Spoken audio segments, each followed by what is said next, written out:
네, 여러분 반갑습니다. 구기 종목 분석 전문가 볼 좀 만진 놈입니다.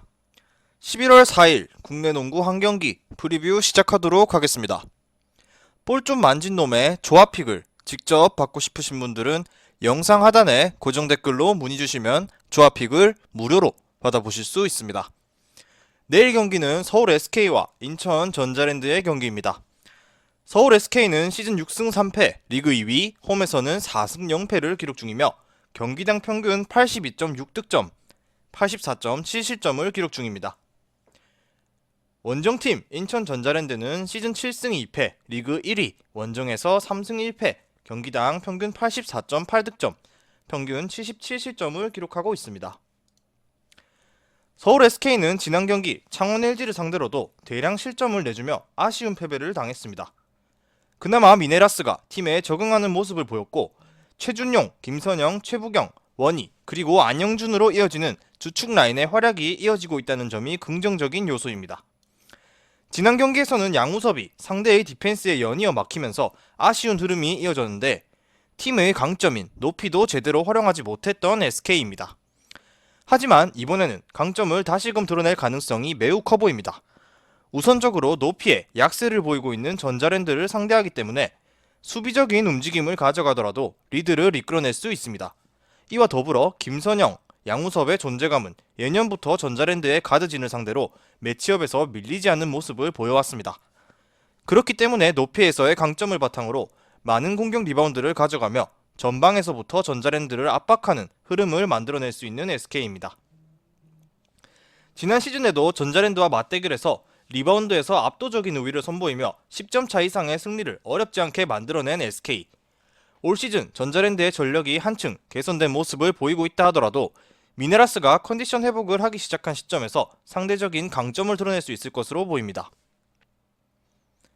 전자랜드는 지난 경기 역시나 상대적인 강점을 보일 수 있었던 울산 모비스에게 패배하며 아쉬움을 삼켰습니다.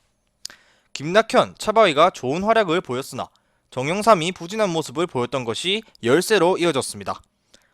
벤치 싸움에서 밀리며 뒷심을 발휘하지 못한 것도 아쉽게 작용했던 전자랜드입니다. 팀 특성상 정영삼, 박찬희의 역할이 굉장히 중요합니다. 지난 시즌에도 박찬희가 부상 등으로 빠졌을 때 하락세를 보였던 기억이 있고 이대현, 차바위의 존재만으로는 골밑에서의 경쟁력을 보이기가 어렵고 외인 선수에게 의존하는 것도 한계점이 있습니다. 그렇기 때문에 결국 가드진의 활약으로 경기를 이끌어가는 모습을 보일 수밖에 없습니다. 하지만 서울 SK는 상대로는 이러한 패턴을 보이지 못했던 것이 사실입니다. 우선적으로 서울 SK의 가드진과 대비해 느린 발을 갖고 있기 때문에 1대1 상황에서 실점을 허용하는 경우가 잦은 전자랜드고 올 시즌 평균 77실점으로 리드에서 두 번째로 낮은 실점을 허용하고 있으나 서울 SK의 높이를 이겨내지 못하며 많은 실점을 허용할 가능성이 큽니다.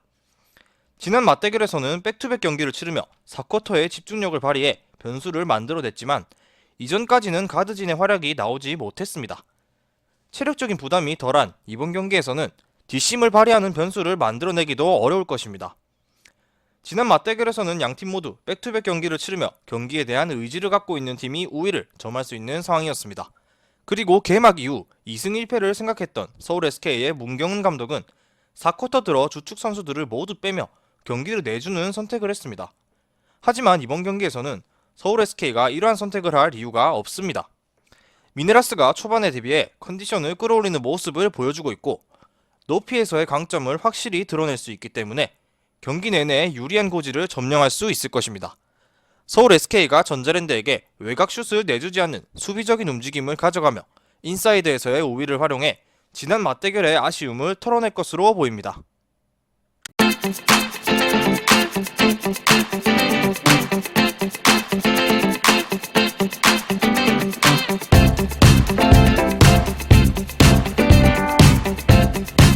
볼 좀 만진 놈도 시청하는 무료 스포츠 중계 커뮤니티 고정 댓글로 확인 부탁드립니다.